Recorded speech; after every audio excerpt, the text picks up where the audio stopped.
देखो, किसी भी चैप्टर को स्टार्ट करने से पहले आपको ये पता होना चाहिए कि आपको उस चैप्टर में पढ़ना क्या है, यानी कि उस चैप्टर के कंटेंट क्या है। तो बिजनेस स्टडी के first chapter nature and significance of management के सारे इंपॉर्टेंट टॉपिक जिससे एग्जाम में क्वेश्चन पूछे जाते हैं, वे सारे टॉपिक यहाँ पे दिए हुए हैं, आप देख सकते हो। और इस वीडियो में इन सारे टॉपिक को कवर करने वाला हूँ। फिर ऐसा कोई भी आपको बुक या गाइड की ज़रूरत भी नहीं पड़ेगी। ये आपकी कंप्लीट वीडियो है। इसके बाद इस चैप्टर के लिए आपको कहीं भी और जाने की ज़रूरत नहीं पड़ेगी। ऑब्जेक्टिव भी आपका मैं कवर कर लूँगा, साथ ही सब्जेक्टिव भी, और हिंदी और इंग्लिश दोनों में इस वीडियो को कवर करने वाला हूँ। ठीक है, तो देखो, हमें सबसे पहले ये देखना है कि मैनेजमेंट होता क्या है। फिर हम दो वर्ड को यूज़ करेंगे, इफेक्टिवली और इफिशियंसी। ठीक है, ये दोनों क्या होते हैं और इन दोनों के बीच के डिफरेंस को हम इस वीडियो में देखेंगे। फिर इसके बाद हम ये देखेंगे कि मैनेजमेंट की क्या क्या विशेषताएं हैं, यानी कि इसके क्या क्या फीचर्स हैं। टोटल 7 फीचर्स यहाँ पे दिए हुए हैं और इन सारे फीचर्स को हम ट्रिक के साथ याद करेंगे, ताकि एग्जाम में अगर आप एक या दो फीचर्स को भूल भी रहे हो तो आप उन्हें उस ट्रिक के साथ लिंक कर अच्छे से याद कर सको, फिर आप एग्जाम में आंसर कर पाओ, जिससे आपके 5 आउट ऑफ 5 मार्क्स सिक्योर हो पाएँ। फिर इसके बाद हम ये देखेंगे कि मैनेजमेंट की ऑब्जेक्टिव्स क्या होती है। इसकी टोटल 3 ऑब्जेक्टिव्स होते हैं, सोशल ऑब्जेक्टिव होते हैं, पर्सनल ऑब्जेक्टिव होते हैं, और होते हैं एक ऑर्गेनाइजेशनल ऑब्जेक्टिव। फिर ऑर्गेनाइजेशनल ऑब्जेक्टिव में कौन कौन से ऑब्जेक्टिव होते हैं, ये सारी चीज़ें हम देखने वाले हैं। ठीक है, इसके बाद फिर हम देखेंगे कि मैनेजमेंट की क्या क्या इंपॉर्टेंस है, यानी कि इसकी आवश्यकता क्यों पड़ती है। इनके सारे पॉइंट्स को हम बिल्कुल बेसिक से देखेंगे, हर एक चीज़ को एक्सप्लेन कर देंगे, और इसके बाद हम एक ट्रिक से इसे सारी चीज़ों को याद कर लेंगे, जिससे एग्जाम में आप कभी भी इस पॉइंट को भूल ना पाओ। फिर हम ये देखेंगे कि मैनेजमेंट किस नेचर का होता है। क्या मैनेजमेंट एक आर्ट है, या ये एक साइंस है, या एक प्रोफेशन है, या फिर जो भी ये मैनेजमेंट आर्ट या साइंस दोनों है क्या। इन सारी चीज़ों को हम कंपेयर करने वाले हैं। इस वीडियो में हम कंप्लीट सिलेबस को कवर करने वाले हैं। फिर हम ये देखेंगे कि मैनेजमेंट में कौन से लेवल होते हैं। 3 लेवल होते हैं, top level, middle level and lower level. Top level क्या होता है, मिडिल लेवल क्या होता है, लोअर लेवल जिसे हम सुपरवाइजरी लेवल भी कहते हैं, ये क्या होता है, और फिर कौन से इंडिविजुअल, कौन से ग्रुप किस लेवल में आते हैं, इन सारी चीज़ों को हम इस वीडियो में देखने वाले हैं। फिर सबसे लास्ट में हम ये देखेंगे कि कोऑर्डिनेशन क्या होता है। आप एक ऑब्जेक्टिव क्वेश्चन आपको अभी भी याद होगा, coordination is the essence of management. ये क्वेश्चन एग्जाम में 5 से 6 बार पूछा गया है, और ये बहुत ही इंपॉर्टेंट क्वेश्चन है। लेकिन coordination is the essence of management, तो कोऑर्डिनेशन क्या होता है, इसकी क्या फीचर है, क्या इसकी इंपॉर्टेंस है, और ये एसेंस कैसे है, इन सारी चीज़ों को हम इस वीडियो में देखने वाले हैं। मतलब ये चैप्टर आपका पूरी तरह से कंप्लीट होने वाला है। फिर ये मेरी गारंटी है, इस वीडियो को कंप्लीट देखने के बाद आपको किसी भी गाइड या किसी भी अदर सोर्स की कोई ज़रूरत नहीं पड़ेगी। यहाँ से आपके इस चैप्टर के ऑब्जेक्टिव भी कवर होंगे, सब्जेक्टिव भी कवर होंगे, कॉन्सेप्ट भी कवर होंगे। पूरी तरीके से इस चैप्टर यहाँ पे कंप्लीट होने वाला है। तो अब हम सबसे पहले ये देखते हैं कि मैनेजमेंट होता क्या है। ठीक है, देखो, हर एक इंसान अपने आप में एक मैनेजर होता है। मैनेजमेंट का कार्य कोई ना कोई इंसान कहीं ना कहीं से करता ही रहता है। अब क्लास 12th में टॉप करने वाला एग्जाम्पल बहुत ही पुराना हो चुका है। अब हम एक न्यू एग्जाम्पल को लेकर चलते हैं। मान के चलो, आप अपने लिए और अपने परिवार के लिए एक घर बनाना चाहते हो। आप एक घर बनाना चाहते हो तो उसके लिए आप प्लानिंग करते हो, बहुत सारी प्लानिंग करते हो, और आप ये देखते हो कि आपको रॉ मटेरियल्स यानी कि बालू, सीमेंट वगैरह वगैरह, ईंट जो भी हो गया, वो सारी चीज़ें आपको कहाँ से मिल सकते हैं और कितने कम कॉस्ट पे आपको कहाँ से वो सारी चीज़ें मिलने वाली है। फिर आप ये देखते हो कि जो लेबर है यानी कि जो मज़दूर हैं वो कितने कम कॉस्ट पे मुझे मिल जाएं, जिससे मैं कम लागत पे अपने इस घर को बना पाऊँ और सबसे बेहतरीन बना पाऊँ। और इसके साथ आप ये भी देखते हो कि मुझे ये जो घर है, ये मुझे 1 साल के अंदर या मुझे 8 महीने के अंदर इस घर को कंप्लीट कर देना है। ऐसा नहीं है कि इस घर को मुझे 5 साल 6 साल तक बनाते रहना है। तो ये सारी प्लानिंग आप अपने अंदर करते हो, यानी कि आप खुद एक मैनेजर और आप मैनेजमेंट को कर रहे हो। उसी तरह से मुझे मैनेजमेंट की डिफिनेशन को आपको बताना था। देखो, management is an art of getting things done through others. जिस तरह से आप घर को बनाने के लिए लेबर को लेकर आए हो, उसी तरह से मैनेजमेंट को करने के लिए आप किसी दूसरे इंसान से कार्य को करवाते हो। यानी कि management is an art of getting things done through others. काम को दूसरों इंसान से करवाने की कला को प्रबंध कहा जाता है। फिर management can be defined as the process of getting things done with the aim of achieving organisational goal effectively and efficiently. तो मैनेजमेंट को उस प्रोसेस से हम डिफाइन कर सकते हैं। मैनेजमेंट एक प्रोसेस है जहां हम अपने गोल को, अपने ऑर्गेनाइजेशनल गोल या फिर किसी भी गोल को हम कह लें, हम ऑर्गेनाइजेशनल गोल को अचीव करने के लिए, वो भी इफिशियंसली एंड इफेक्टिवली। अब इफिशियंसी क्या होता है और इफेक्टिवली क्या होता है, मैंने जो आपको बताया कि अब कम कॉस्ट पे आप रॉ मटेरियल्स को चाहते हो, कम कॉस्ट पे आप रॉ मटेरियल्स को चाहते हो, यानी कि काम को आप इफ़िशियंसी के साथ लेकर चलना चाहते हो, और कम टाइम में आप इस घर को बनाना चाहते हो, यानी कि इस घर को आप इफेक्टिवली बनाना चाहते हो। ठीक है, ये 2 वर्ड यूज हो गए, और ये दोनों वर्ड का मतलब आपको थोड़ा बहुत समझ में आ चुका होगा। तो वही बात है, प्रबंध एक ऐसी कला है, एक ऐसा प्रोसेस है जहाँ पे आप अपने ऑर्गेनाइजेशनल गोल को अचीव करने के लिए, अपने ऑर्गेनाइजेशनल गोल को इफेक्टिवली और इफिशियंसी अचीव करने के लिए किसी दूसरे लोगों से कार्य को करवाते हैं, और इसी प्रोसेस को, इसी कंप्लीट प्रोसेस को हम कहते कहते हैं मैनेजमेंट। ठीक है, तो अब हम इफिशियंसी और इफेक्टिवनेस इन दोनों के थोड़े और अच्छे तरीके से समझते हैं। और अगर हम ये देखते हैं कि एग्जाम में क्वेश्चन इसके डिफरेंस से पूछा जाए कि इफिशियंसी और इफेक्टिवनेस ये दोनों के बीच क्या अंतर है, और ये क्वेश्चन पूछा गया है एग्जाम में, इसलिए मैं आपको बता रहा हूँ, तो आप किस तरह से उसे आंसर कर सकते हो। देखो, इफिशियंसी ये इकोनॉमिक्स से रिलेटेड है। जैसा कि आपको पता होगा, इकोनॉमिक्स में हमारा मेन फोकस होता है ऑप्टिमम यूटिलाइजेशन ऑफ रिसोर्सेज से, यानी कि संसाधन के बेहतरीन तरीके से उपयोग से संबंधित है इफिशियंसी ये कहता है कि किसी भी काम को आपको कम कॉस्ट पर कंप्लीट करना है। किसी भी कार्य को कंप्लीट करने के लिए आपको कॉस्ट कम यूज करना है, ये कहलाता है इफिशियंसी। यानी कि अगर आप किसी काम को कम पैसे लगाकर कम लागत पर कर रहे हो तो आप काम को इफिशियंटली कर रहे हो। लेकिन इफेक्टिवली कहता है कि किसी भी काम को कंप्लीट करने के लिए आप उसे कम टाइम में कंप्लीट करो, पैसे कितने भी लग जाएं, आपको बस काम टाइम पर होना चाहिए। ये होता है इफेक्टिवनेस। ठीक है, तो efficiency mean doing the task correctly at minimum cost through optimum utilisation of resources. वही अगर हम इफेक्टिवनेस की बात करें तो effectiveness is concerned with end result means completing the task correctly within stipulated time, यानी कि निर्धारित समय तक काम कंप्लीट हो जाना चाहिए, नो मैटर पैसा कितने भी लग जाए। ठीक है, और देखो कुछ स्टूडेंट्स ऐसे होते हैं जो इफेक्टिवनेस और इफिशियंसी इन दोनों के बीच कंफ्यूज हो जाते हैं, तो उनके लिए भी छोटी सी ट्रिक है। देखो, अगर आप इसे प्रोनाउंस करोगे इफिशियंसी और इफेक्टिवनेस, तो इफिशियंसी पे आपको ज़्यादा फोकस सी पर करना पड़ रहा है, इफिशियंसी पर। यानी कि अगर आप किसी कार्य को कम कॉस्ट पर कंप्लीट कर पा रहे हो तो आप काम को इफिशियंसी के साथ कर पा रहे हो। लेकिन अगर आप किसी कार्य को कम टाइम पर, यानी कि इफेक्टिवनेस ज़्यादा फोकस करना पड़ रहा है हमें इफेक्टिवनेस पर, टी पर, यानी कि अगर आप किसी कार्य को कम टाइम पर कंप्लीट कर पा रहे हो तो आप काम को इफेक्टिवनेस के साथ कर पा रहे हो। ठीक है, समझ में आ चुका होगा आपको अच्छे तरीके से। अब आप इसके डिफरेंस को भी अच्छे से आंसर कर सकते हो। और देखो, किसी भी कार्य को करने के लिए, जैसा कि मैंने आपको घर का एग्जाम्पल दिया था जो कि एक तरह का मैनेजमेंट ही था, तो इसके लिए हमें इन दोनों के बीच के बैलेंस को बनाकर चलना पड़ता है ताकि कार्य बिल्कुल अच्छे तरीके से हो पाए। ठीक है, तो देखो, अब हम हिंदी मीडियम के स्टूडेंट्स के लिए एक नोट्स को देख लेते हैं। तो हिंदी मीडियम के लिए अन्य लोगों से कार्य कराने की कला को प्रबंध कहते हैं, और ये निर्धारित उद्देश्यों को, जो उद्देश्य है उसे प्रभावी ढंग से और दक्षतापूर्ण यानी कि इफिशियंसी के साथ प्राप्त करने के लिए जितने भी कार्य हम लोग करते हैं उसकी प्रोसेस के रूप में हम प्रबंध को जानते हैं। ठीक है, अतः प्रबंध को प्रभावशीलता एवं कार्यक्षमता से लक्ष्यों को प्राप्त करने हेतु कार्य कराने की प्रक्रिया यानी कि प्रोसेस के रूप में परिभाषित किया जा सकता है, और इसका उद्देश्य सर्वमान्य लक्ष्यों, जो हमारा उद्देश्य है उसकी प्राप्ति हेतु किए जाने वाले जितने प्रोसेस होते हैं उसके संबंध में मार्गदर्शन करना होता है। ये कहलाता है हमारा प्रबंध। और प्रभावपूर्णता और कुशलता यानी कि इफेक्टिवनेस और इफिशियंसी, इन दोनों के डिफरेंस को मैंने अच्छे तरीके से समझा दिया। आप डिफरेंस देख सकते हो किस बेसिस पे हैं। अर्थ के बेसिस पे अगर हम कहें तो इसका अभिप्राय, प्रभावपूर्णता का अभिप्राय काम को कम समय पर पूरा करने से चाहे कितनी ही लागत क्यों ना हो जाए।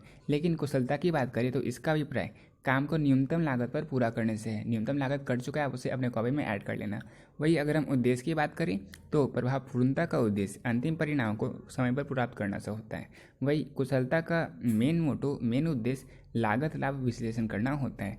अगर हम मुख्य केंद्र की बात करें तो ज़्यादा फोकस प्रभावपूर्णता पर, टोटली फोकस समय पर किया जाता है। लेकिन अगर हम कुशलता की बात करें, अगर हम इफिशियंसी की बात करें तो यहाँ पे टोटल फोकस लागत पर किया जाता है। ठीक है, तो अब हम नेक्स्ट टॉपिक देखते हैं, कैरेक्टरिस्टिक्स ऑफ मैनेजमेंट, यानी कि मैनेजमेंट के क्या क्या फीचर होते हैं, क्या क्या इनकी विशेषताएं होती है। सिंपल सी बात, आप ये जान लो मैनेजमेंट के कौन से लक्षण होते हैं।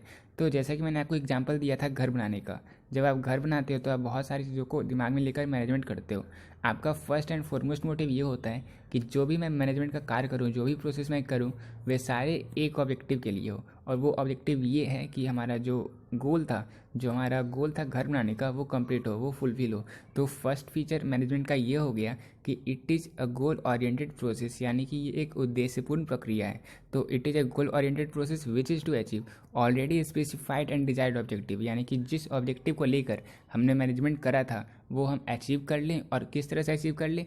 By proper utilisation of resources, यानी कि संसाधन के सदुपयोग से हम उस ऑब्जेक्टिव को अच्छे से हम प्राप्त कर लें। ये हमारा फर्स्ट फीचर हो गया किसका? मैनेजमेंट का। ठीक है, it is a goal oriented process. फिर नेक्स्ट पॉइंट है परवेसिव। अब परवेसिव का मतलब क्या होता है? देखो, हिंदी मीडियम के स्टूडेंट्स इसे हिंदी में समझ सकते हैं और इंग्लिश मीडियम के स्टूडेंट्स इसे इंग्लिश में समझ सकते हैं। परवेसिव का अर्थ होता है सर्वव्यापी। सर्वव्यापी का अर्थ ये हुआ कि ये हर एक टाइप की ऑर्गेनाइजेशन के लिए इंपॉर्टेंट है। It is universal in nature, यानी कि it is use in all type of organisation. ये हर एक टाइप के ऑर्गेनाइजेशन में यूज किया जा सकता है, और चाहे वो किसी भी टाइप का ऑर्गेनाइजेशन हो, वो इकोनॉमिक हो, वो सोशल हो, वो पॉलिटिकल हो, यानी कि वो आर्थिक हो, वो सामाजिक हो, या फिर वो राजनीतिक ही क्यों ना हो, हर एक टाइप की ऑर्गेनाइजेशन के लिए मैनेजमेंट होता है। चाहे वो किसी भी साइज़ का हो, छोटा हो, बड़ा हो, किसी भी नेचर का हो, किसी भी लोकेशन में रहे, या फिर वो किसी भी लेवल का हो, हर एक के लिए मैनेजमेंट होता है। ठीक है, ये मैनेजमेंट की बहुत ही बड़ी फीचर है, यानी कि management is pervasive in nature. अब थर्ड पॉइंट है मल्टी डायमेंशनल। मल्टी डायमेंशनल यानी कि यहाँ पे हमें बहुत सारी गतिविधियों को करना पड़ता है। ये बहुआयामी गतिविधियों का कलेक्शन है। जैसे यहाँ पे हमें मैन, मटेरियल एंड मनी, इन तीनों चीज़ों को मैनेज करना पड़ता है। मैन, मटेरियल एंड मनी, इन तीनों चीज़ों को हमें यहाँ पे व्यवस्थित करना पड़ता है। इसलिए हम ये कहते हैं कि ये मल्टी डायमेंशन होता है। बहुत सारी चीज़ों को हमें मैनेज करना पड़ता है। और एक और चीज़ आपको पता होना चाहिए कि जब हम मैनेजमेंट करते हैं तो हम खुद से कोई काम नहीं करते। जैसे आप जो घर बना रहे हो, तो ऐसा नहीं हो सकता कोई लेबर आपको ये कहे कि सर आप नीचे से ईंटा लेकर ऊपर ले आओ। आप काम करवा रहे हो, आप मैनेजमेंट कर रहे हो, तो आप क्या कर रहे हो, आप दूसरों से काम करवा रहे हो। Management is the art of getting things done through others. आप उनसे काम करवा रहे हो, आप खुद काम नहीं कर रहे हो। आप बस क्या कर रहे हो, आप कर रहे हो मैनेजमेंट। ठीक है, तो इस बात का आप लोग ख्याल रखना। तो 3 पॉइंट्स हमने देख लिया। Management is a goal oriented process, management is pervasive, management is multi dimensional, और अब फोर्थ पॉइंट है मैनेजमेंट इज़ कंटिन्यूअस। कंटिन्यूअस का अर्थ ये हुआ कि जो हमारा मेन गोल होता है, जो हमारा मेन ऑब्जेक्टिव होता है, उसके लिए हम 3-4 छोटे छोटे गोल बनाते हैं और उन गोल को अचीव करते हैं। फिर क्या होता है, वो जो हमारा मैनेजमेंट का वो जो प्रोसेस था, वो निरंतर चलता रहता है, वो कंटिन्यूअस होता है। कंटिन्यूअस क्या होता है, जैसे कि आपको पता होगा मैनेजमेंट के कौन से फंक्शन होते हैं। अभी आपको पता नहीं होगा, मैं आपको बता दूंगा। ठीक है, total planning, organising, staffing, directing and controlling, total 5 function होते हैं। और एक गोल को अचीव करने के बाद वो फिर से रिकंटिन्यू हो जाते हैं, फिर से वो स्टार्ट हो जाते हैं। इस तरह से जब तक हमारा फाइनल गोल अचीव ना हो जाए, तब तक मैनेजमेंट का ये कंटिन्यूअस प्रोसेस चलता रहता है। ठीक है, फिर अब पॉइंट नंबर 5 है ग्रुप एक्टिविटी। तो ग्रुप एक्टिविटी का अर्थ ये हुआ कि जब हम मैनेजमेंट करते हैं तो हमें सभी ग्रुप को साथ में लेकर चलना पड़ता है। ऐसा हम नहीं कर सकते कि हम किसी एक लेबर के जो काम करे उस इंस्टीट्यूट में या जो भी ऑर्गेनाइजेशन में वो काम कर रहे हैं, उसके फेवर में हम डिसीजन लें, उसके फ़ायदे के लिए हम डिसीजन लें, और बाकी के लेबर को हम ध्यान ना दें। ऐसा करने पर वे सारे लेबर विद्रोह कर सकते हैं, या फिर ऐसा हो सकता है कि वो अपने ऑर्गेनाइजेशनल ऑब्जेक्टिव को दरकिनार कर दें और अपने पर्सनल ऑब्जेक्टिव को अचीव करने के लिए काम करना स्टार्ट कर दें। अगर ऐसा स्टार्ट हो गया तो आपका जो ऑर्गेनाइजेशन है वो पतन की ओर, यानी कि वो ख़त्म होने के लिए स्टार्ट हो जाएगा। इसलिए आप जब भी कोई डिसीजन लोगे, आप अपने ग्रुप को लेकर चलोगे। आपको ये देखना है कि जितने भी काम कर रहे हैं लोग उस ऑर्गेनाइजेशन में, उन सभी के हित में वो फैसला होना चाहिए, और साथ ही साथ जितने भी मेंबर्स हैं, जितने भी लेबर वगैरह हैं, उन सभी के बीच कोऑर्डिनेशन होना चाहिए। कोऑर्डिनेशन यानी कि उन सभी के बीच एक तालमेल रहना चाहिए, यानी कि जितने भी कार्य हो रहे हैं वो इस तरीके से हों ताकि आपका ऑर्गेनाइजेशन ऑब्जेक्टिव बिल्कुल इफ़िशियंटली और इफ़ेक्टिवली कंप्लीट हो पाए। ठीक है, यानी कि मैनेजमेंट एक ग्रुप एक्टिविटी होता है। ये पॉइंट नंबर 5 है। पॉइंट नंबर 6 है it is a dynamic function. तो देखो, बिजनेस का एनवायरनमेंट ऐसा ही होता है जो बहुत ही चेंज होते रहता है, निरंतर चेंज होते रहता है, और आपको उस अकॉर्डिंग अपने मैनेजमेंट को अडेप्ट करना पड़ता है। ऐसा इसलिए मैं कह रहा हूँ, देखो अगर आप घर बना रहे हो तो मान के चलो रॉ मटेरियल के प्राइस हाई हो गया, तो वैसे में आप अपने मैनेजमेंट को थोड़ा बहुत चेंज करोगे। जो आपका कॉस्ट एस्टिमेट था वो अब ज़्यादा हो गया, तो उसकी प्राइस को आपको बढ़ाना पड़ेगा, तो वैसे में टोटल कॉस्ट आपका बढ़ जाएगा। यानी कि बिजनेस के एनवायरनमेंट में चेंज होने से आपको उसी अकॉर्डिंग अपने मैनेजमेंट को अडेप्ट करना पड़ेगा, उसी अकॉर्डिंग आपको चेंजेस लाने पड़ेंगे। ये हो गया पॉइंट नंबर 6, यानी कि it is a dynamic function since it has to adapt according to need, time and situation of the changing business environment. आप मैकडोनाल्ड के एग्जांपल को ले सकते हो। जब वो इंडिया में आया तो इंडिया में उन्होंने अपने मेन्यू को चेंज किया। ऐसा इसलिए बिकॉज इंडिया में बीफ वगैरह को कोई प्रीफर नहीं करते, इसलिए उन्हें अपने मेन्यू में चेंज करना पड़ा था। ठीक है, तो अब पॉइंट नंबर 7 है इंटेंजिबल फोर्स। इंटेंजिबल फोर्स का अर्थ ये हुआ कि मैनेजमेंट एक ऐसा फोर्स है, एक ऐसा इंटेंजिबल फोर्स, यानी कि इसे हम छू नहीं सकते, इसे हम देख नहीं सकते, लेकिन इसे हम फील कर सकते हैं। किस फॉर्म में हम फील कर सकते हैं, हम रिजल्ट के फॉर्म में फील कर सकते हैं। यानी कि it is an intangible force as it can not be seen but its effects can be felt in the form of results like whether the objective are met and whether people are motivated or not. यानी कि ये एक ऐसा force होता है जिसे हम देख नहीं सकते, जिसे हम छू नहीं सकते, लेकिन रिजल्ट्स के फॉर्म में हम इसके प्रेजेंस को फेल्ट कर सकते हैं। और इसके अलावा there is orderliness and coordination in the working environment, यानी कि वर्किंग एनवायरनमेंट के बीच एक कोऑर्डिनेशन, तालमेल स्थापित करने का कार्य करता है मैनेजमेंट, और इसके साथ ही साथ एक ऑर्डरलीनेस होना चाहिए मैनेजमेंट में। ठीक है, तो ये सारे फीचर्स थे मैनेजमेंट के, टोटल 7 फीचर को हमने देख लिया। तो अब हम इसकी एक छोटी सी ट्रिक को देखने वाले हैं जिससे हम इनके सातों फीचर को अच्छे से याद कर सकें। देखो, आप जब क्लास में गए थे तो आपको याद करना है कि आपको क्लास करवाने, मैनेजमेंट के फीचर को पढ़ाने स्वयं DIG आए थे। DIG यानी कि deputy inspector general of police. वो खुद आपके पास आए थे और आपने को उन्होंने बताया था कि वो मैनेजमेंट के फीचर को पढ़ाने वाले हैं। तो प्रिंसिपल सर वहाँ पे आए और उन्होंने कहा अभी तक सर को आपने गुड मॉर्निंग नहीं कहा, चलो खड़े हो जाओ और सर को गुड मॉर्निंग कहो। तो आप लोग खड़े हुए और कहे good morning principal sir and DIG, good morning principal sir and DIG। अब देखो, गुड मॉर्निंग से हमने 2 वर्ड निकाला, G और M, यानी कि गुड मॉर्निंग। फिर हमने प्रिंसिपल यानी कि P और C, प्रिंसिपल सर से 2 वर्ड निकाला, P और C, good morning principal sir and DIG। अब DIG से आप लोग निकाल लो D, I और G। अब देखो इनके वर्ड का मतलब क्या हुआ, good morning principal sir and DIG। ये आप तब बोले जब आपको मैनेजमेंट के फीचर को पढ़ाने स्वयं DIG सर आए थे, DIG पुलिस आए थे, deputy inspector general of police आए थे। तो G का मतलब हो गया गोल oriented process, management is a goal oriented process, ठीक है। फिर फाइंड नंबर सेकंड, यानी कि G से गोल ओरिएंटेड प्रोसेस, M से मल्टी डायमेंशनल, P से परवेसिव, E से E कहाँ था, E तो था ही नहीं, गुड मॉर्निंग प्रिंसिपल C था, प्रिंसिपल P से, फिर C से कंटिन्यूअस प्रोसेस, D से डायनेमिक, I से इंटेंजिबल और G से ग्रुप एक्टिविटी। हो गए ना सातों फीचर कवर सिर्फ एक वर्ड में, good morning principal sir and DIG। तो अब आपको इसको किस तरह से याद करना है, देखो आप एक छोटी सी पेज उठाओ, उस पेज में आप देखो chapter number 1 nature and significance of management. मैंने आपको इफेक्टिवली और इफिशियंसी इन दोनों के ट्रिक को बता दिया था। अब आप लिखो फीचर ऑफ मैनेजमेंट, फिर यहाँ पे आप इस सेंटेंस को लिखो, good morning principal sir and DIG। दिमाग में आप ये बिठा लो कि आपको DIG सर फीचर पढ़ाने आए थे, तो आप लोगों ने खड़े होकर कहा good morning principal sir and DIG। तो गुड मॉर्निंग से GM उसे आप हाईलाइट करो, G को, M को, फिर P को हाईलाइट करो, C को हाईलाइट करो और DIG हाईलाइट ऑलरेडी हो ही गए हैं। अब आप इनके नीचे में इनके अर्थ को लिखो, G का मतलब हो गया गोल ओरिएंटेड प्रोसेस, M का अर्थ हो गया मल्टी डायमेंशनल, P का अर्थ हो गया परवेसिव, C का अर्थ हो गया कंटिन्यूअस प्रोसेस, D का अर्थ हो गया डायनेमिक, I का अर्थ हो गया इंटेंजिबल और G का अर्थ हो गया ग्रुप एक्टिविटी।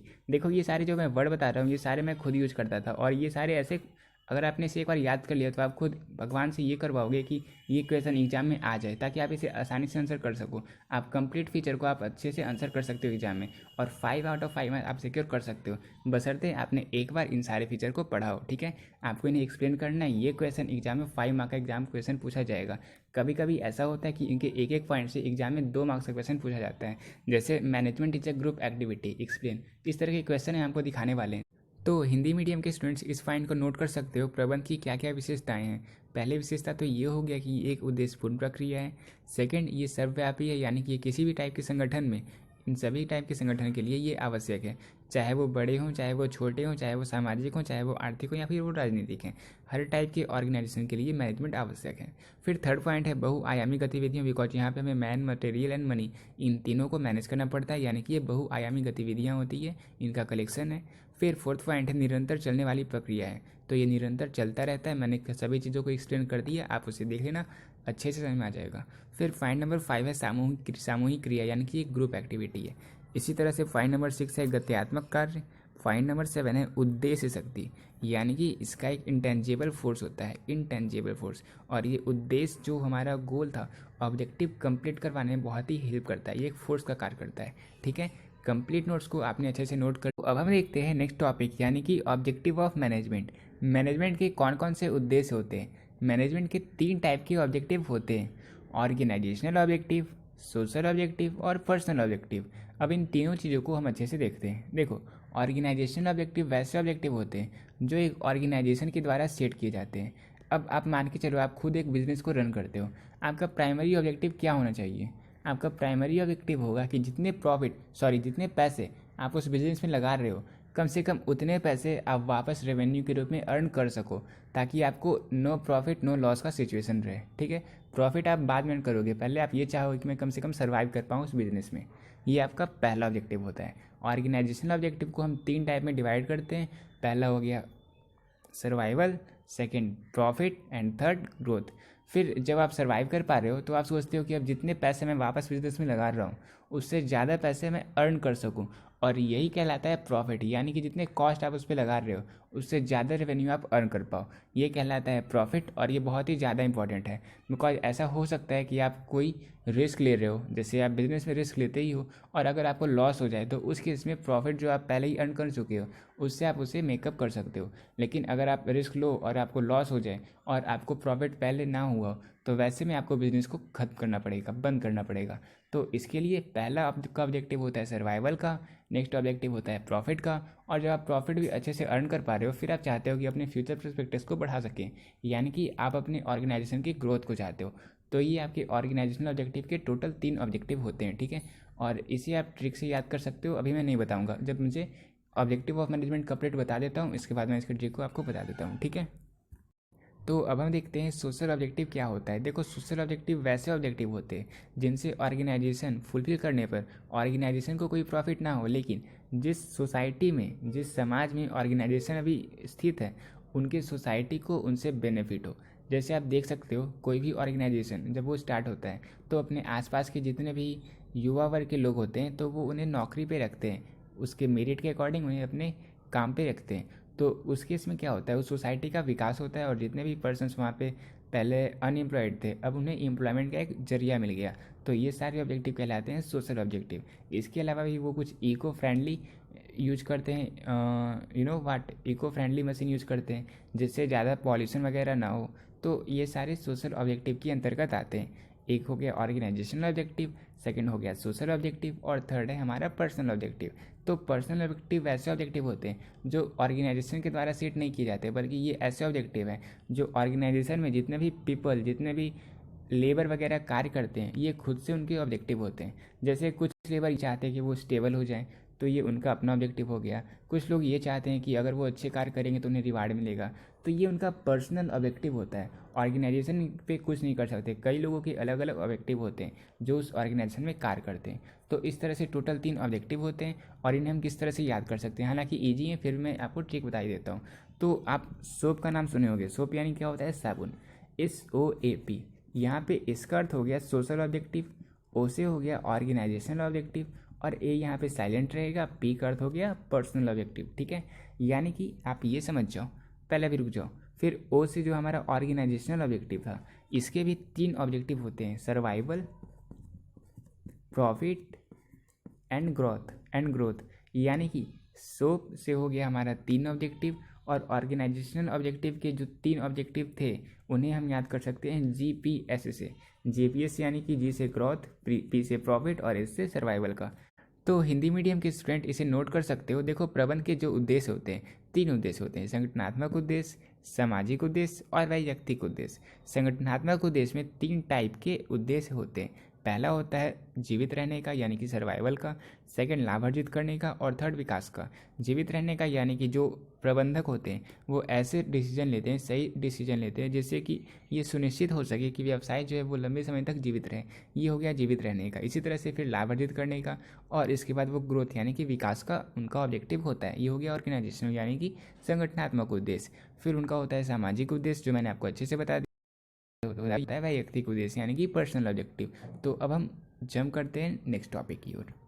तो अब तक हमने मैनेजमेंट की डेफिनेशन, इसकी फीचर और इसके ऑब्जेक्टिव को देख लिया। अब हम देखने वाले हैं कि मैनेजमेंट की क्या इंपॉर्टेंस, यानी कि इसकी आवश्यकता क्यों होती है। तो देखो, अब हम वापस आते हैं अपने उस घर के एग्जाम्पल पे। वो जो हमारा बिल्डिंग बन रहा था, ये बनकर तैयार नहीं हुआ और ये बन ही रहा है। तो वहाँ पे मैनेजमेंट की क्या क्या इंपॉर्टेंस है, अब हम वो देखते हैं, ठीक है। तो सबसे पहला इंपॉर्टेंस तो ये है कि मैनेजमेंट जो है वो ग्रुप गोल्स को अचीव करने में हेल्प करता है। कैसे करता है? मैनेजमेंट क्या करता है, अपने ऑर्गेनाइजेशन में जितने भी मेंबर्स हैं, जितने भी लेबर्स वगैरह, जितने भी काम करने वाले इंसान हैं, उन सभी के बीच तालमेल बिठाता है, कोऑर्डिनेशन लाता है, और साथ ही साथ उन सभी के अंदर एक टीम स्पिरिट को जगाता है कि उन्हें साथ में मिलकर कार्य करना है। साथ में मिलकर काम करने से ये होगा कि वो जो ऑर्गेनाइजेशन का ऑब्जेक्टिव था, उन सभी को उसे पाने के लिए वे सभी आपस में कंबाइन होंगे, आपस में यूनाइट होंगे, और यूनाइट होने के बाद इस तरीके से कार्य करेंगे, इस स्ट्रैटी के साथ कार्य करेंगे कि हमारा जो ऑर्गेनाइजेशन का ऑब्जेक्टिव था उसे हम अचीव कर सके। तो इसलिए सबसे पहला इंपॉर्टेंस ये है कि management helps in achieving group goals, ठीक है। तो अब नेक्स्ट पॉइंट है इंक्रीज इफिशियंसी। तो इफिशियंसी का क्या अर्थ होता है आपको पता चल चुका होगा, नहीं पता है तो फिर वीडियो को स्टार्ट से देखना, आपको अच्छे से पता चल जाएगा। अब जो मैनेजमेंट है वो इफिशियंसी कैसे बढ़ाता है। तो जो हमारा घर बन रहा था, मान के चलो आपने किसी को कहा था कि तुम ले आना मिट्टी, अब आपने कहा था मिट्टी लेकिन उसने ले आया गिट्टी, तो इस तरह से जो आपका बनने वाला था बिल्डिंग उसका हो गया हैप्पी एंडिंग। वाह व्हाट अ लाइन। तो कहने का ये अर्थ है कि जब आप मैनेजमेंट करते हो तो आप किसी को एक को वो जो डायरेक्शन देते हो और वो कार्य वो अच्छे तरीके से करता है, तो वैसे में जो एक्स्ट्रा कॉस्ट लगने वाला था, जो एक्स्ट्रा खर्चे होने वाले थे, वो सारी चीज़ें बच जाती है और ऐसे में आपका जो इफ़िशियंसी है वो बेहतरीन तरीके से होता है, यानी कि खर्चे बेहतरीन तरीके से होते हैं, खर्चे कम पड़ते हैं और काम जितना होना था, जितने तरीके से होना था उसी तरीके से होता है। इसलिए हम कह रहे हैं कि वो जो मैनेजमेंट है वो इफ़िशियंसी को बढ़ाता है। अच्छे से आप इस एग्जांपल से समझ चुके होंगे। फिर नेक्स्ट पॉइंट है क्रिएट डायनेमिक ऑर्गेनाइजेशन। तो डायनेमिक ऑर्गेनाइजेशन तो आपको पता होगा, जो मैनेजमेंट है ये इसकी फीचर्स भी थी डायनेमिक ऑर्गेनाइजेशन। डायनेमिक का अर्थ ही होता है जो हमारा चेंजिंग बिजनेस एनवायरनमेंट है उसे अडेप्ट किस तरह से किया जाए। देखो जो हमारा जो हमारा ऑर्गेनाइजेशन होता है, तो वहाँ पे बिजनेस में जितने भी चेंजेज होते रहते हैं उससे हमारा जो लेबर वगैरह है, जो लेबर्स हैं, वे सारे सोचते हैं कि वे उन्हें अडेप्ट ना करें, उन चेंजेस को उन्हें अडेप्ट करने से उन्हें लॉस हो सकता है, ऐसा वो सोचते हैं, इसी कारण वो अडेप्ट नहीं करना चाहते। लेकिन मैनेजमेंट उन्हें उनके हर एक गुण अवगुण हर एक बारे में बताता है, उन्हें ये जतलाता है कि अगर आप ऐसा कार्य करोगे तो आपको ये प्रॉफिट होने वाला है, हमारे बिजनेस को ये प्रॉफिट होगा और हमें इसे अडेप्ट करना पड़ेगा। तो जो रेसिस्ट कर रहे थे वो उस चेंजेज को, अब वो उसे खुद में अडेप्ट करना चाहेंगे, वो जो लेबर्स थे। तो इस तरह से हम ये कह सकते हैं कि वो जो हमारा डायनेमिक ऑर्गेनाइजेशन होता है वो क्रिएट करने में हेल्प करता है हमारा मैनेजमेंट। ठीक है, आप अच्छे से समझ चुके होंगे पॉइंट नंबर 3। अब पॉइंट नंबर 4 है अचीविंग पर्सनल ऑब्जेक्टिव। तो पर्सनल ऑब्जेक्टिव को मैनेजमेंट एक अच्छे तरीके से मैनेजमेंट करने पर जो हमारा पर्सनल ऑब्जेक्टिव होता है किसी भी एक इंस्टीट्यूट का, एक ऑर्गेनाइजेशन का, जितने भी मेंबर्स हैं उनका जो पर्सनल ऑब्जेक्टिव होता है वो उसे कंबाइन कर देते हैं अपने ऑर्गेनाइजेशनल ऑब्जेक्टिव से और इस तरह कार्य करते हैं कि वो दोनों ऑब्जेक्टिव एक साथ फुलफिल हो सके। तो ये कहलाता है हमारा पॉइंट नंबर 4, यानी कि management helps in achieving personal objective. अब पॉइंट नंबर 5 है डेवलपमेंट ऑफ सोसाइटी।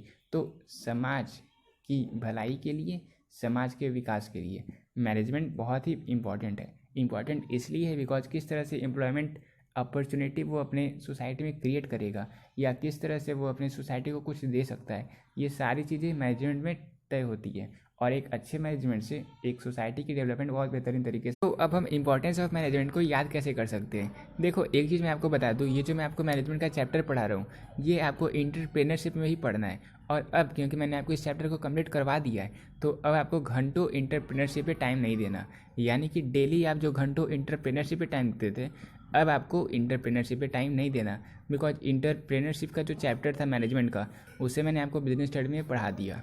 तो उसी तरह से अब आप इम्पोर्टेंस ऑफ मैनेजमेंट को याद कर सकते हो। डेली घंटों ईपीएस आपको पढ़ना नहीं पड़ेगा, डेली घंटों यानी से डी से हो गया डी, घंटों से हो गया जी, इंटरप्रेनरशिप से हो गया ईपीएस। ठीक है, डेली घंटों ईपीएस को आपको पढ़ना नहीं पड़ेगा, डेली घंटों ईपीएस। डी से क्या हो गया, डी से हो गया डायनेमिक ऑर्गेनाइजेशन, जी से क्या हो गया, जी से आपका हो गया अचीविंग ग्रुप गोल्स, ई से क्या हो गया, ई से हो गया इंक्रीज इफिशियंसी, पी से क्या हो गया, पी से आपका हो गया अचीविंग पर्सनल ऑब्जेक्टिव और इससे क्या हो गया डेवलपमेंट ऑफ सोसाइटी। ठीक है, याद हो गया। तो डेली घंटों आपको ईपीएस नहीं पढ़ना पड़ेगा, ये आप देख लो इंपॉर्टेंस है मैनेजमेंट की। मैनेजमेंट बिजनेस स्टडी में भी है और इंटरप्रेन्योरशिप में भी है, तो आपको ये ट्रिक भी अच्छे से याद हो गया होगा। और अब आपको फीचर, इफिशियंसी इफेक्टिवली क्या होता है, इंपॉर्टेंस क्या है और साथ ही साथ इसके ऑब्जेक्टिव क्या है, मैनेजमेंट की कंप्लीट चीज़ आपको पता चल चुका होगा, वो भी ट्रिक के साथ। तो अब हम मूव ऑन करते हैं नेक्स्ट टॉपिक की ओर। अब जो हिंदी मीडियम के स्टूडेंट हैं वो इसे नोट कर सकते हो, प्रबंध का क्या महत्व है। सबसे पहला इंपॉर्टेंस है सामूहिक लक्ष्यों की प्राप्ति में प्रबंध बहुत ही मदद करता है। सेकंड है कार्यक्षमता में वृद्धि का, यानी कि प्रबंध कार्यक्षमता में वृद्धि करता है। फिर थर्ड है गतिशील संगठन का निर्माण, यानी कि प्रबंधन जितने भी डायनेमिक चेंजेज होते हैं, जितने बिजनेस एनवायरनमेंट में जितने चेंजेज होते हैं उन्हें अपने लेबर को अडेप्ट करने में हेल्प करता है, यानी कि गतिशील संगठन का निर्माण करता है। फिर फोर्थ है पॉइंट नंबर व्यक्तिगत उद्देश्य प्रबंध वैयक्तिक उद्देश्यों को पाने में सहायता करता है, दोनों को मर्ज करके ये ऑर्गेनाइजेशन ऑब्जेक्टिव को पाने में हेल्प करता है पर्सनल ऑब्जेक्टिव के साथ। फिर पॉइंट नंबर 5 है समाज के विकास में सहायक। तो प्रबंध समाज के विकास में बहुत ही सहायक होता है। कैसे होता है, कंप्लीट इंपॉर्टेंस मैंने आपको बता दिया, आप उसे देख सकते हो, आपको अच्छे से वीडियो में समझ में आ जाएगा। ठीक है, तो अब हम देखते हैं नेक्स्ट टॉपिक को। चलो तो अब हम कंपेयरिंग का गेम खेलने वाले हैं। अब हम देखने वाले हैं कि क्या मैनेजमेंट एक आर्ट है, क्या मैनेजमेंट एक साइंस है, और या फिर क्या मैनेजमेंट एक प्रोफेशन है।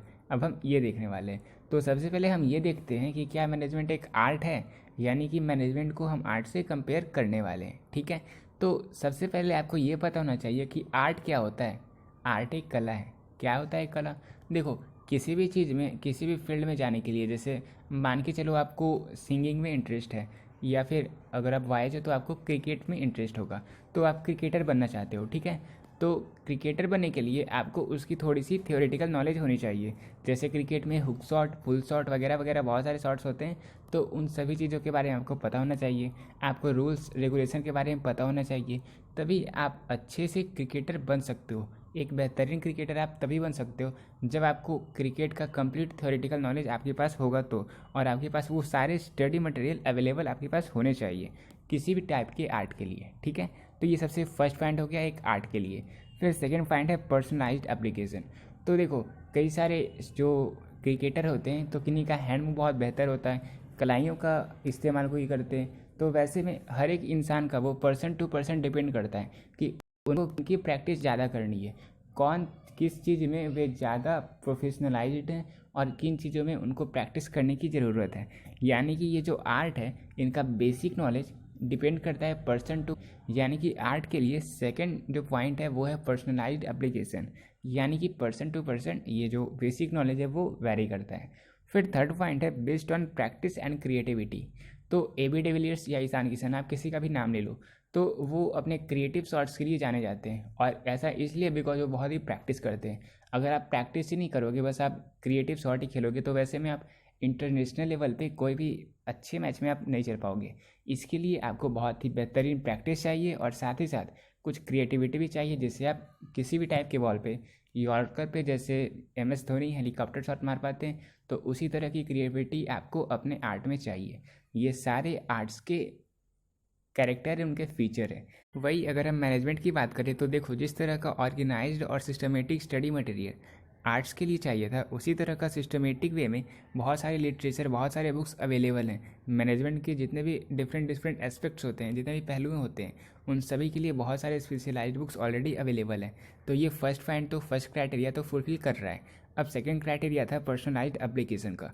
तो जितने भी मैनेजर होते हैं जो मैनेजमेंट करते हैं, उन सभी का अपना एक यूनिक अंदाज होता है, यूनिक स्टाइल होता है, और अपने जितने भी कार्य को मैनेज करना होता है वो उसी यूनिक वे में करते हैं। जैसे बहुत सारे जो मैनेजर्स होते हैं वे क्या करते हैं, अपनी क्रिएटिविटी का यूज़ करते हैं मैन, मटेरियल, मनी, इन सारी चीज़ों को मैनेज करने के लिए, और अगर कहीं कुछ गलती हो तो वो वापस उस पर इम्प्रूव करते हैं। मतलब वो भी पर्सनलाइज्ड एप्लीकेशन है, और ये भी पर्सन टू पर्सन डिपेंड करता है।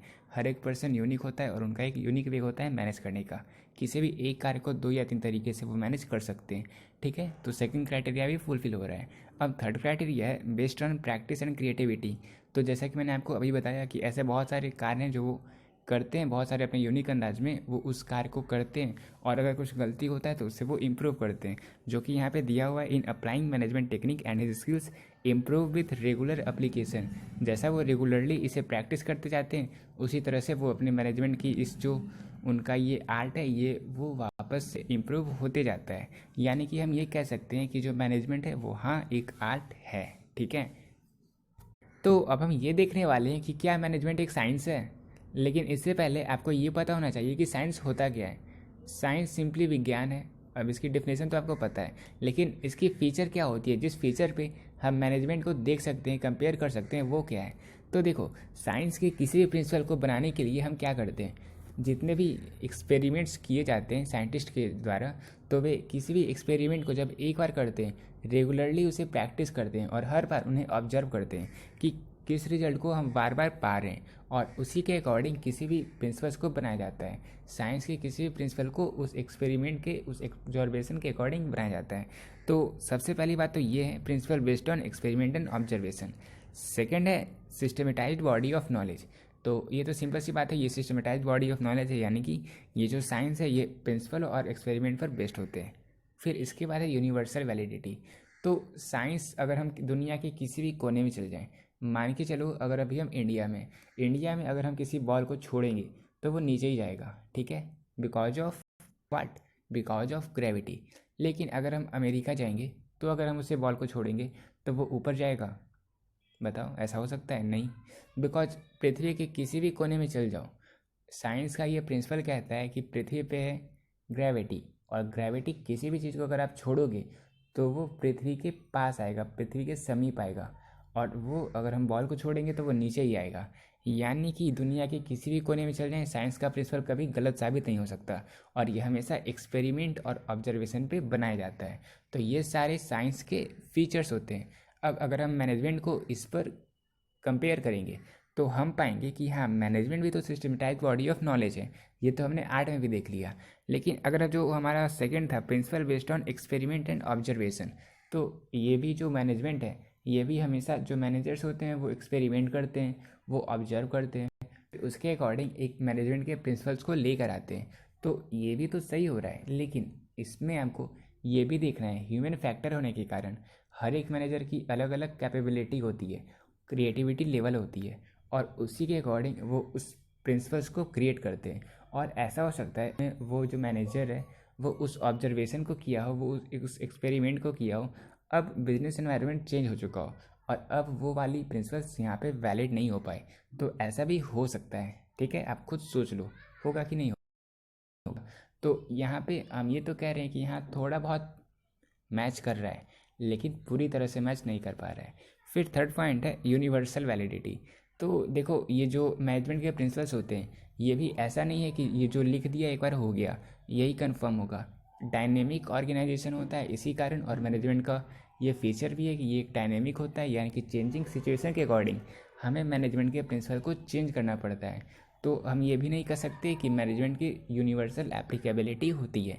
यानी कि ओवरऑल अगर हम देखें तो मैनेजमेंट प्योर साइंस नहीं है, बल्कि इन एग्जैक्ट साइंस है, या आप यूँ कह लो ये सेमी साइंस है, ठीक है। तो अब हमने मैनेजमेंट को आर्ट से कंपेयर कर लिया, मैनेजमेंट को साइंस से कंपेयर कर लिया। अब हम ये देखने वाले हैं कि क्या मैनेजमेंट एक प्रोफेशन है। तो अब हम देखने वाले हैं कि क्या मैनेजमेंट एक प्रोफेशन है, यानी कि अब हम मैनेजमेंट को प्रोफेशन से ही कंपेयर करने वाले हैं, ठीक है। तो सबसे पहले आपको ये पता होना चाहिए कि प्रोफेशन क्या होता है। प्रोफेशन किसी भी ऑक्यूपेशन में आपको स्पेशलाइज नॉलेज और स्किल होना प्रोफेशन कहलाता है। जैसे सबसे फर्स्ट फीचर तो ये है well defined body of knowledge, यानी कि किसी भी प्रोफेशंस के लिए, किसी भी प्रोफेशन के लिए आपको उसकी स्पेशलाइज नॉलेज और स्किल होनी चाहिए, ये फर्स्ट पॉइंट है। वही सेकंड पॉइंट है रेस्ट्रिक्टेड एंट्री। तो देखो, जितने भी प्रोफेशन होते हैं वो सारे किसी भी मिनिमम एजुकेशन क्वालिफिकेशन या फिर एग्जामिनेशन के थ्रू रेस्ट्रिक्टेड होते हैं, जो कि पॉइंट नंबर सेकंड है। The entry in every profession is restricted through examination और through some minimum education qualification, ठीक है। यानी कि प्रोफेशन की एंट्री रेस्ट्रिक्टेड होती है, मना होती है। वही अगर हम बात करें पॉइंट नंबर 3 यानी कि प्रोफेशनल एसोसिएशन, तो जितने भी प्रोफेशन होते हैं वे सारे प्रोफेशनल एसोसिएशन से एफिलिएटेड होते हैं, और उनकी जो एंट्री होती है या जो कोड ऑफ कंडक्ट होता है, जिस तरह के वो प्रोफेशन में है उसके कोड ऑफ कंडक्ट को प्रोफेशनल एसोसिएशन फ्रेम करता है, ठीक है। तो आप देख रहे हो बहुत ही चेंजेज हैं एक प्रोफेशन में और मैनेजमेंट में। वही अगर हम पॉइंट नंबर 4 की बात करें तो इथिकल कोड ऑफ कंडक्ट, यानी कि जितने भी प्रोफेसर होते हैं वे सारे कोड ऑफ कंडक्ट के अंदर बाउंड होते हैं, और उन्हें उसी तरह बिहेव करना पड़ता है जिस तरह से कोड ऑफ कंडक्ट में दिया हुआ होता है, ठीक है। ये पॉइंट नंबर 4 है। और पॉइंट नंबर 5 है सर्विस मोटिव, यानी कि the main aim of a profession is to serve its clients. तो अपने क्लाइंट्स को सर्व करते हैं कौन? प्रोफेसर। प्रोफेशनल जो होते हैं वो सारे अपने क्लाइंट को सर्व करते हैं। तो इस तरह से हम ये तो देख लें कि मैनेजमेंट जो है वो प्रोफेशन से बहुत ही अलग है, ठीक है। तो यहाँ पे दिया हुआ है management doesn't feature of a profession and it is not a full-fledged profession like doctor, lawyer etcetera. तो डॉक्टर लॉयर की तरह ये जो हमारा मैनेजमेंट है ये फुल फ्लेज प्रोफेशन तो नहीं है, लेकिन हाँ कुछ ही क्षणों में, अब जो कुछ टाइम आने वाला है, आने वाले टाइम में मैनेजमेंट को भी एक प्रोफेशन के रूप में देखा जाने लगा है। तो हो सकता है आगे आने वाले टाइम में हम ये कह सकें कि मैनेजमेंट एक प्रोफेशन होता है, लेकिन फ़िलहाल अभी तक मैनेजमेंट एक प्रोफेशन का रूप नहीं है, ठीक है। अब हिंदी मीडियम के स्टूडेंट्स ये नोट कर लो किस तरह से प्रबंध एक कला के रूप में है। जैसा कि आपको मैंने बताया था, इसकी क्या क्या फीचर है, सैद्धांतिक ज्ञान है, वैयक्तिक प्रयोग है, और अभ्यास या सृजनशीलता से हम कला को स्पेशलाइज कर सकते हैं, इससे हम एक्सपीरियंस ले सकते हैं। वही इसके बाद आप ये देख लो प्रबंध एक विज्ञान के रूप में कैसे, किस तरह से हम ये कह सकते हैं कि प्रबंध एक विज्ञान है, सेमी साइंस या फिर सोशल साइंस है। तो इसके भी इतने सारे फीचर दिए हुए हैं, आप इन सभी को नोट कर लो। और ये सारी चीज़ों को मैंने एक्सप्लेन कर ही दिया है, तो अब आपको बस इन्हें नोट करना है और एक बार आप पढ़ोगे आपको अच्छे तरीके से याद हो जाएगा। ठीक है, वही अगर हम पॉइंट नंबर 3 की बात करें तो किस तरह से पेशे के रूप में प्रबंध है। प्रबंध पेशा है? नहीं है, सिंपल सी बात नहीं है। क्यों नहीं है? ये सारी चीज़ें यहाँ पे दी हुई है, आप इसे नोट कर सकते हो, तो अभी कभी इसे नोट कर लो। अब हम देखने वाले हैं मैनेजमेंट के लेवल को। मैनेजमेंट के टोटल 3 लेवल होते हैं, top level, middle level and lower level. Lower level को ही आप सुपरवाइजरी लेवल और ऑपरेशनल लेवल के नाम से जानते हो। ठीक है, तो level of management mean different category of managers, the lowest to the highest on the basis of their relative responsibility, authority and status. तो आपको ये पिरामिड दिख रहा होगा, यहाँ पे सबसे ऊपर आपको टॉप लेवल दिख रहा होगा, यानी कि आप ये जानो सबसे कम इंसान टॉप लेवल पे रहते हैं। और इनका मेन काम रहता है प्लान और पॉलिसी को फ्रेम करने का, यानी कि जो भी ऑर्गेनाइजेशन के ऑब्जेक्टिव्स होते हैं, प्लान्स होते हैं, पॉलिसी होते हैं, वे सारे टॉप लेवल में फ्रेम किए जाते हैं। ठीक है, और फिर सबसे बीच में आता है मिडिल लेवल, और मिडिल लेवल का काम है टॉप लेवल और लोअर लेवल इन दोनों को लिंक करने का। ठीक है, जितने भी प्लान्स होते हैं वो किस तरह से टॉप लेवल से वो लेते हैं और लोअर लेवल को वो शेयर करते हैं कि आपको क्या क्या काम करना है, ताकि वो जो प्लान है वो बेहतरीन तरीके से, अच्छे तरीके से फुलफिल हो पाए। ये काम होता है मिडिल लेवल का, यानी कि it act as a link between top level and lower level.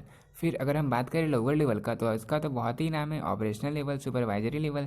और नाम से ही पता चल रहा है ये जो लोअर लेवल है, यहाँ पे जितने भी प्लान्स होते हैं उन्हें एग्जीक्यूट किया जाता है, उन्हें इम्प्लीमेंट किया जाता है, यानी कि यहाँ पे फ्लड लेवल पे काम किया जाता है लोअर लेवल में। अब अगर हम टॉप लेवल को देखें तो टॉप लेवल में chairperson, CEO, chief operating officer और जितने भी हायर लेवल के पोस्ट होते हैं वे सारे टॉप लेवल के अंतर्गत आते हैं। और अगर हम बात करें इनके कार्यों को कि टॉप लेवल क्या करते हैं, तो इनका मेन मकसद होता है, इनका मेन कार्य होता है जितने भी बिजनेस के एक्टिविटी होते हैं उन सारे को इंटीग्रेट करना और कोऑर्डिनेशन इस्टेब्लिश करना कंप्लीट ऑर्गेनाइजेशन में। ठीक है, ये काम होता है टॉप लेवल का। इसके अलावा इनका मेन मकसद होता है जितने भी पॉलिसीज होते हैं उन्हें फ्रेम करना, और ऑर्गेनाइजेशन के जितने भी गोल होते हैं, स्ट्रैटेजी होते हैं, उन्हें फॉर्मुलेट करना, उन्हें बनाना, ये सारे काम टॉप लेवल के होते हैं। जितने भी हायर पोस्ट होते हैं वे सारे टॉप लेवल के अंतर्गत आते हैं। तो अब हम बात करते हैं मिडिल लेवल का। तो मिडिल लेवल में जितने भी डिविजनल और डिपार्टमेंटल हेड होते हैं वे सारे आते हैं। प्लांट सुपरिटेंडेंट और ऑपरेशनल मैनेजर जितने भी होते हैं वे सारे मिडिल लेवल के अंतर्गत आते हैं। अब इनका मेन कार्य क्या होता है? इनका मेन कार्य होता है जितने भी टॉप मैनेजमेंट के द्वारा पॉलिसी बनाई गई है वो किस तरह से इंटरप्रेट कर सकते हैं, किस तरह से वो लोअर लेवल को ठीक से समझा सकते हैं, बता सकते हैं कि किस तरह से उन्हें कार्य को करना है, और जितने भी रिसोर्सेज हैं वो किस तरह से वो उपलब्ध करवा सके ताकि काम रुक ना सके, काम सुनिश्चित हो कि वो निरंतर चलता रहे।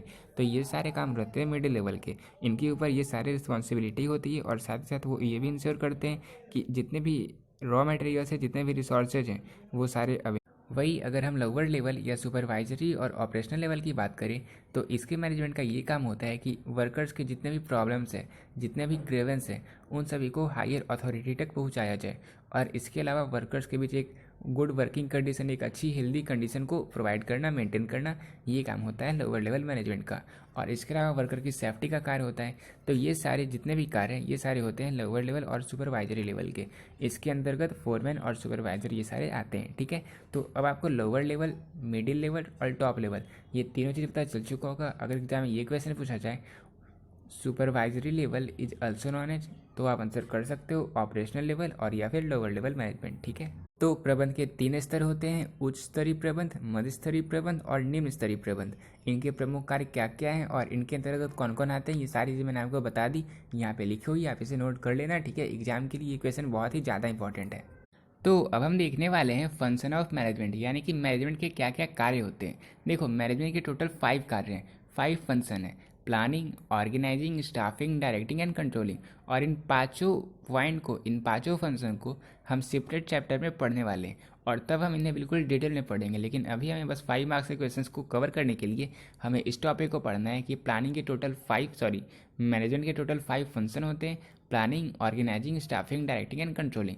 तो अब हम ये देखते हैं कि प्लानिंग होता क्या है, तो क्या करना है, कैसे करना है और किससे ये काम करवाया जाए, ये सारी चीज़ें प्लानिंग के अंतर्गत आती है। यानी कि अभी हम कहाँ पे हैं और कहाँ पे हमें पहुँचना है, इसके बीच जो जो रुकावटें आती है, ये सारी चीज़ों की पहले से प्लानिंग करना, thinking in advance what to do, to achieve the gap between where we are and where we want to reach, ये कहलाता है प्लानिंग। ठीक है, ये फर्स्ट फंक्शन है मैनेजमेंट का।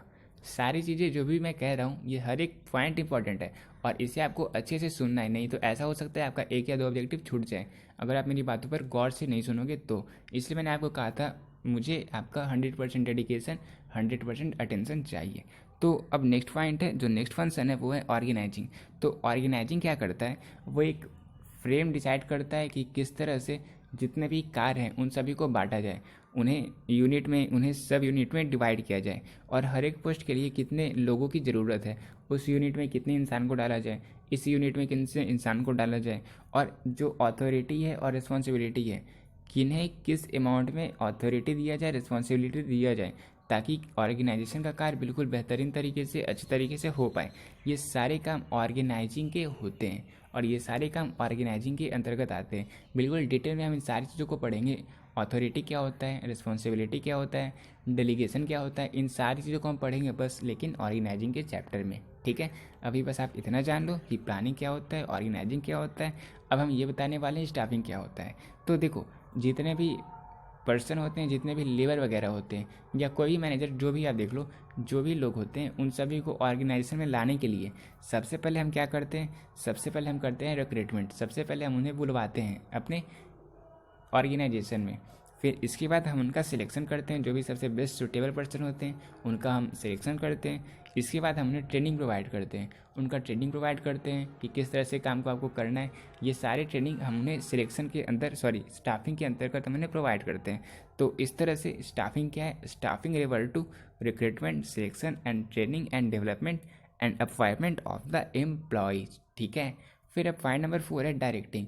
तो अब जब मैंने उन्हें वापस ऑर्गेनाइजेशन में बुला लिया, अब जब लोगों को मैंने बुला लिया कि आपको इस ऑर्गेनाइजेशन में कार्य करना है, मैंने उन्हें सेलेक्ट कर दिया, तो अब मुझे ये बताना है कि हमारा जो ऑर्गेनाइजेशन है इनमें आपको किस तरह के कार्य को करना है। उन्हें गाइड करना, उन्हें इंस्ट्रक्ट करना, उन्हें इंस्पायर करना, अगर वो डिप्रेस्ड हैं तो उन्हें इंस्पायर करना, उन्हें मोटिवेट करना, उन सभी एम्प्लॉयज़ को मोटिवेट करना, ये कहलाता है डायरेक्टिंग। मतलब उन्हें डायरेक्शन देना कहलाता है डायरेक्टिंग।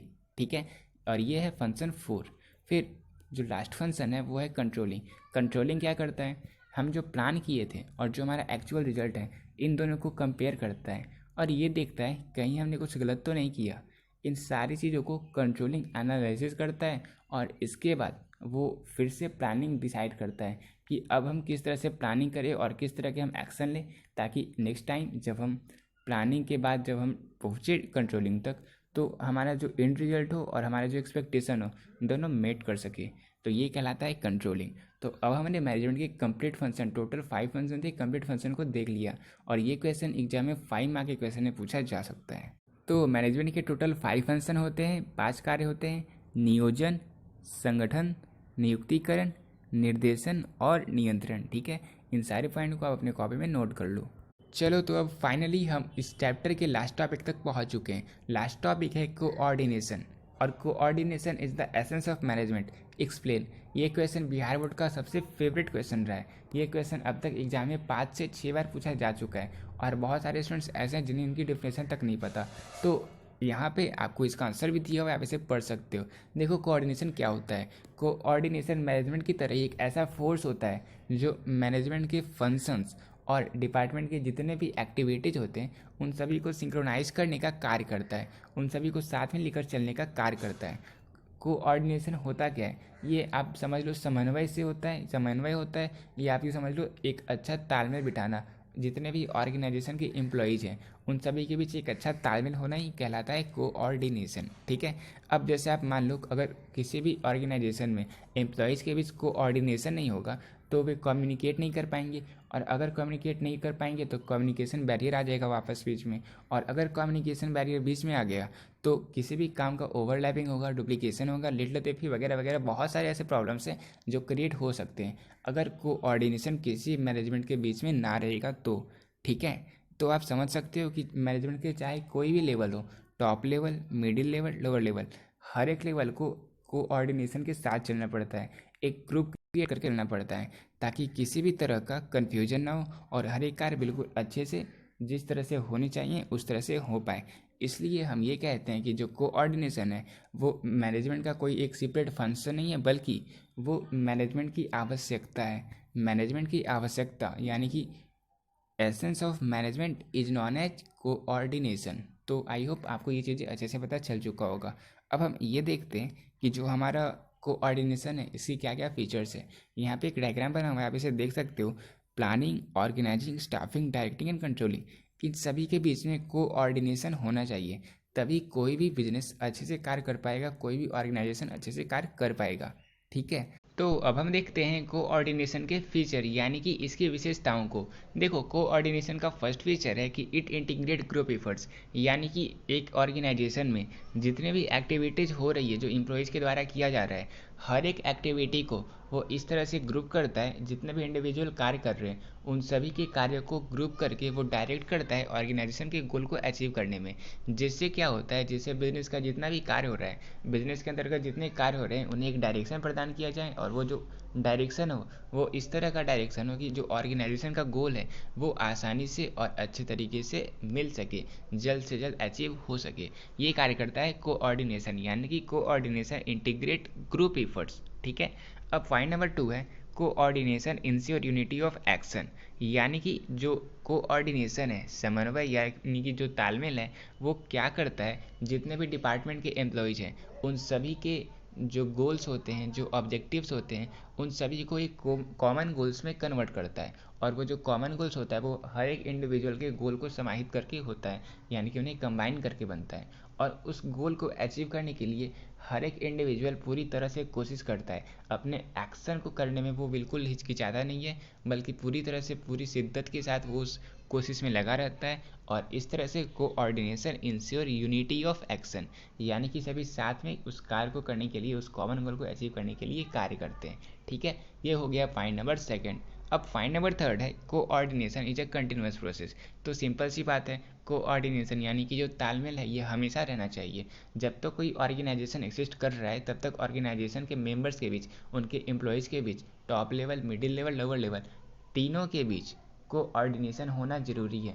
अगर ऐसा नहीं होगा तो वो बिज़नेस ख़त्म हो जाएगा, उसे लॉस आना पड़ेगा। आपको बता ही दिया था मैंने कि क्या क्या लॉस हो सकता है अगर कोऑर्डिनेशन किसी बिज़नेस में नहीं होगा। तो प्रॉब्लम ऑफ डुप्लीकेशन, प्रॉब्लम, बहुत सारी प्रॉब्लम्स है जो मैंने आपको बता दी, आपको पता चल चुका होगा। ठीक है, तो ये सारे प्रॉब्लम हो सकते हैं, इसलिए coordination is a continuous process. और जब तक कोई ऑर्गेनाइजेशन एग्जिस्ट करता है तब तक उन कोऑर्डिनेशन होना चाहिए। ठीक है, ये पॉइंट नंबर 3 हो गया।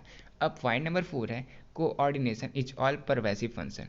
परवेसिव का मतलब क्या हुआ, it is universal in nature, यानी कि दुनिया के किसी भी कोने में चल जाओ, कोऑर्डिनेशन बहुत ही इम्पॉर्टेंट है और ये हमेशा चाहिए ही चाहिए। बिना कोऑर्डिनेशन के, बिना किसी भी कार्य को, जितने भी लेवल हैं और जितने भी डिपार्टमेंट हैं उनके कार्य को सिंक्रोनाइज करने का कार्य कौन करता है कोऑर्डिनेशन, ताकि जो ऑर्गेनाइजेशन का गोल है वो अच्छे से कंप्लीट हो सके, ये बैलेंस मोड में रहे। ये कार्य करता है कोऑर्डिनेशन, यानी कि coordination is all pervasive function. ये हर एक टाइप की ऑर्गेनाइजेशन के लिए इंपॉर्टेंट है। कौन, कोऑर्डिनेशन, समन्वय। अब पॉइंट नंबर 5 है coordination is the responsibility of all managers. तो देखो, कोऑर्डिनेशन जो है वो ऐसा नहीं है कि बस आपको लोअर लेवल के लिए चाहिए या बस टॉप लेवल के लिए चाहिए, ये तीनों लेवल के लिए चाहिए। It is equally important at all the 3 top, middle and lower level of management. The it is the responsibility of all managers that they make efforts to establish coordination, यानी कि ये सभी मैनेजर्स का कार्य है कि वो कोऑर्डिनेशन को इस्टेब्लिश करने के लिए अपनी तरफ से पूरी एफर्ट्स लगा पाएँ। ठीक है, ये सभी मैनेजर्स का कार्य है, यानी कि कोऑर्डिनेशन को बनाने का कार्य किनका है, टॉप लेवल मैनेजमेंट का। और ये जो कोऑर्डिनेशन है, कोऑर्डिनेशन हर एक लेवल के मैनेजमेंट के लिए चाहिए, top level, middle level, lower level, हर एक के लिए चाहिए। ठीक है, फिर अब लास्ट पॉइंट है coordination is a deliberate function. इसका मतलब ये हुआ coordination is never established by itself. Coordination कभी भी खुद से स्थापित नहीं होती, बल्कि इसके लिए आपको प्रयास करना पड़ता है। आपके कॉन्शियस एफर्ट से ही जितने भी मैनेजर्स होते हैं वे सारे कॉन्शियस एफर्ट्स लगाते हैं ताकि हर एक के बीच कोऑर्डिनेशन यानी कि समन्वय स्थापित हो सके। और यही कारण है, कोऑर्डिनेशन ही एक ऐसा फोर्स है जो हर एक ऑर्गेनाइजेशन में अपने गोल को अचीव करने के लिए सभी के इंडिविजुअल्स के गोल को एक कॉमन गोल में कन्वर्ट करता है, और वो कॉमन गोल को डायरेक्ट करता है अपने ऑर्गेनाइजेशन के गोल को अचीव करने में। ठीक है, तो आपको पता चल चुका होगा कि कोऑर्डिनेशन की क्या क्या फीचर्स हैं। तो अब इस चैप्टर का लास्ट टॉपिक है इंपॉर्टेंस ऑफ कोऑर्डिनेशन, और इसके बाद ये चैप्टर पूरी तरह से कंप्लीट। देखो इंपॉर्टेंस क्या क्या है कोऑर्डिनेशन का, यानी कि तालमेल बिठाने का जो काम होता है, जो समन्वय होता है, वो करना इंपॉर्टेंट क्यों है। तो जब कोई ऑर्गेनाइजेशन ग्रोथ करता है तब हम क्या करते हैं, उसके साइज़ को एक्सपेंड करते हैं, और जब हम उसके साइज़ को एक्सपेंड करते हैं तो और मात्रा में हम एम्प्लॉयज़ को अपने ऑर्गेनाइजेशन में बुलाते हैं ताकि वो अच्छे से कार्य कर सके, प्रोडक्शन ज़्यादा हो, प्रॉफिट ज़्यादा हो, और फिर बिजनेस को और ज़्यादा ग्रो कर सके। तो इसके लिए जब नए नए एम्प्लॉयज़ आते हैं तो वे जितने भी इफ़र्ट्स लगाते हैं, जितने भी कार्य करते हैं, उन सभी को इंटीग्रेट करना ताकि ऑर्गेनाइजेशन के गोल को अचीव करने में वे सारे हेल्प कर सके। ये कौन करता है, ये करता है कोऑर्डिनेशन, यानी कि उन सभी के कार्यों को एक साथ मिलाना, समन्वय बिठाना और तालमेल के साथ सारे कार्यों को इंटीग्रेट करने का कार्य कोऑर्डिनेशन करता है। तो ये फर्स्ट इंपॉर्टेंस हो गया कोऑर्डिनेशन का, ठीक है। अब सेकेंड इंपॉर्टेंस है ये फंक्शनल डिफरेंशिएशन। फंक्शनल डिफरेंशिएशन क्या होता है, जब आप ऑर्गेनाइजिंग के चैप्टर को पढ़ोगे तो वहाँ मैं आपको बताऊंगा कि बहुत सारे अलग अलग डिपार्टमेंट्स बने होते हैं, और हर एक डिपार्टमेंट का अलग अलग होता है गोल्स। तो उन सभी गोल्स को अचीव करने के लिए वे जितने भी एक्टिविटीज़ करते हैं, उन सारे एक्टिविटीज़ को लिंक करने का कार्य करता है कोऑर्डिनेशन, ताकि जितने भी एक्टिविटीज़ हैं वो इंश्योर कर सके कि वो सारे एक्टिविटीज़ ऑर्गेनाइजेशन के गोल को अचीव करने में हेल्प कर सके। तो यहाँ भी कोऑर्डिनेशन का बहुत ही ज़्यादा रोल है, और ये भी बहुत ही ज़्यादा इंपॉर्टेंट है। तो ये दोनों पॉइंट्स हमने देख लिए। अब लास्ट पॉइंट है स्पेशलाइजेशन मॉडर्न ऑर्गेनाइजेशन। तो देखो बहुत सारे स्पेशलिस्ट होते हैं और उनका अलग अलग अप्रोच होता है, अलग अलग उनका जजमेंट होता है। तो जितने भी स्पेशलिस्ट हैं उन सभी के अलग अलग अप्रोच हैं, अलग अलग जजमेंट है। तो उन सभी के अप्रोच को, उन सभी के जजमेंट को इनिशिएट करने का कार्य और साथ ही साथ इंटीग्रेट करने का कार्य जो कर सकता है वो केवल कोऑर्डिनेशन ही कर सकता है, उसके अलावा कोई भी ये कार्य नहीं कर सकता। तो इसके लिए भी समन्वय स्थापित करना बहुत ही इंपॉर्टेंट है, ताकि मैनेजमेंट का जो कार्य है वो सुचारू ढंग से हो सके और ऑर्गेनाइजेशन का गोल जो है वो हम अच्छी तरीके से प्राप्त कर सकें। तो इस तरह से ये चैप्टर कंप्लीट होता है। अब जो हिंदी मीडियम के स्टूडेंट हैं वो इस आंसर को नोट कर सकते हो। समन्वय की आवश्यकता संगठन के आकार में वृद्धि होने पर होती है। जब कोई भी संगठन का आकार में वृद्धि होता है तो नए नए एम्प्लॉयज़ को वापस लाया जाता है, और जब नए एम्प्लॉयज़ आते हैं तो उनका अलग से व्यक्तिगत उद्देश्य होता है। तो उन उद्देश्यों को संगठन के उद्देश्यों से जोड़ने का कार्य जो करता है वो होता है कोऑर्डिनेशन, ठीक है। तो यहाँ पर समन्वय की आवश्यकता पड़ती है। इसके अलावा कार्यात्मक विभेदीकरण में, यानी कि जितने भी विभाग होते हैं एक ऑर्गेनाइजेशन में, उन सभी का अलग अलग गोल्स होता है। तो उन सभी के गोल को ऑर्गेनाइजेशन के गोल में कन्वर्ट करने के लिए, डायरेक्ट करने के लिए जो सबसे ज़्यादा हेल्प करता है वो होता है कोऑर्डिनेशन। इसके अलावा विशिष्टीकरण में भी समन्वय की आवश्यकता होती है, ठीक है। तो समन्वय की आवश्यकता प्रबंधन के सभी स्तरों पर होती है, उच्च स्तर यानी कि टॉप लेवल में भी, मिडिल लेवल में भी और लोअर लेवल में भी। टॉप लेवल में संगठनात्मक उद्देश्यों की प्राप्ति के लिए, यानी कि ऑर्गेनाइजेशनल जो गोल होता है उसकी प्राप्ति के लिए। मध्य स्तर में विभागों के समन्वय के लिए, उनके कोऑर्डिनेशन के लिए।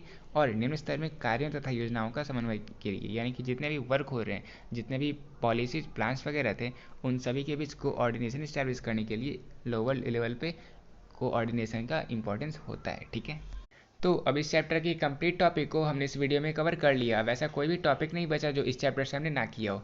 तो देखो इस चैप्टर की थ्योरी को तो हमने इस वीडियो में कवर कर लिया। अब इस चैप्टर से जितने भी ऑब्जेक्टिव क्वेश्चन एग्जाम में पूछे गए थे उस वीडियो का लिंक मैं कमेंट सेक्शन में डाल दूंगा, और इसके साथ ही साथ इस चैप्टर के जितने भी सब्जेक्टिव क्वेश्चन एग्जाम में पूछे गए हैं और जो पूछे जाने वाले हैं जो इंपॉर्टेंट है, उन सभी क्वेश्चंस को मैंने एक वीडियो में कवर किया है, और उस वीडियो का लिंक भी मैं कमेंट सेक्शन में डाल दूंगा।